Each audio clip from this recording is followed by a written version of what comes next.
गोष्ट खूप जुनी आहे. बहुधा 2003-04 सालातील आहे. कशेडीतील बिनभिंतींच्या शाळेत शिकविण्यासाठी खेळ, रंजक तंत्रे, उपक्रम वापरले जातात. शिकण्यामध्ये मजा आहे, आनंद आहे असे शिकणाऱ्याला वाटायला हवे. तसे वाटते तेव्हाच मूल वेगाने शिकते. त्याला विषयाच्या गाभ्याचे आकलन होऊ शकते. 1 किलो तांदूळाचे मूल्य किती? बाजारात तो किती किमतीने विकला जातो? आणि सर्वात महत्त्वाचे म्हणजे शेतकऱ्याला यातून काय मिळते, हा विषय मुलांपर्यंत पोचवायचा होता.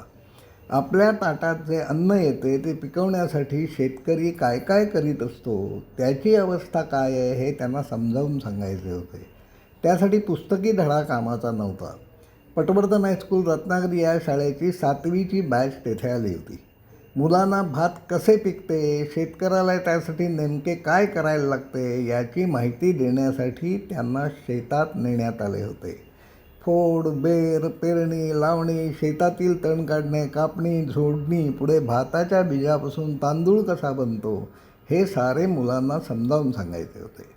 बँकेमध्ये मिळणाऱ्या व्याजामुळे 7 ते 8 वर्षात पैसे दुप्पट होतात.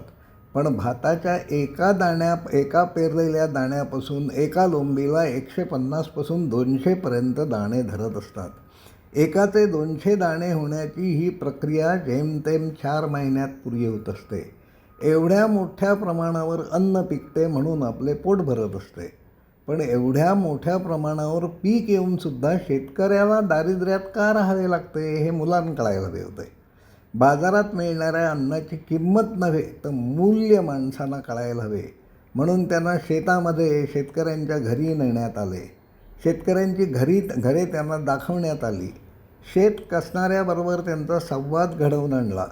प्रत्यक्षात शेती कसणाऱ्यांनी त्यांचे अनुभव सांगावेत, मुलांनी त्यांना प्रश्न विचारावेत, शेतीची प्रक्रिया समजून घ्यावी, म्हणून जे काही करता येणे शक्य आहे ते सारे या उपक्रमात आयोजण्यात आले होते.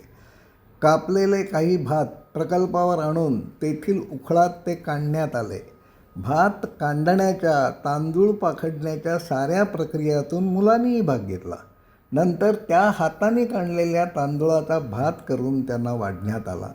हे सारे करीत असताना त्यांनी तांदूळ कसा पिकतो यावर आपापसात चर्चा करावी, विचार करावा, चिंतन करावे असे त्यांना सुचविण्यात आले होते. यासाठी मुलांचे छोटे गट सुरुवातीलाच करण्यात आले होते. भातशेतीची कल्पना त्यांना कितपत कळली? भात पिकविण्याची माहिती समजून घेणे त्यांना आवडले का? 1 किलो तांदूळाचे मूल्य किती? शेतकऱ्याला 1 किलोचे किमान किती पैसे मिळायला हवेत हे मुलांनी त्या गटाच्या प्रमुखाने सांगायचे होते. हा सारा उपक्रम कमी जास्त अशा कालखंडामध्ये साधारणपणे 8 ते 10 तास चालू होता. हा पुस्तकी धडा नव्हता. हे शेतावर जाऊन शेतकऱ्याशी संवाद साधून शिकणे होते. हा उपक्रम त्यांना खूप आवडला. त्या तांदूळासाठी 1 किलो मागे शेतकऱ्याला किमान 70 ते 75 रुपये एवढी किंमत मिळायला हवी असे मत मुलांनी मांडले. एवढे पैसे मोजून तुमचे पालक तो तांदूळ बाजारात विकत घेतील का?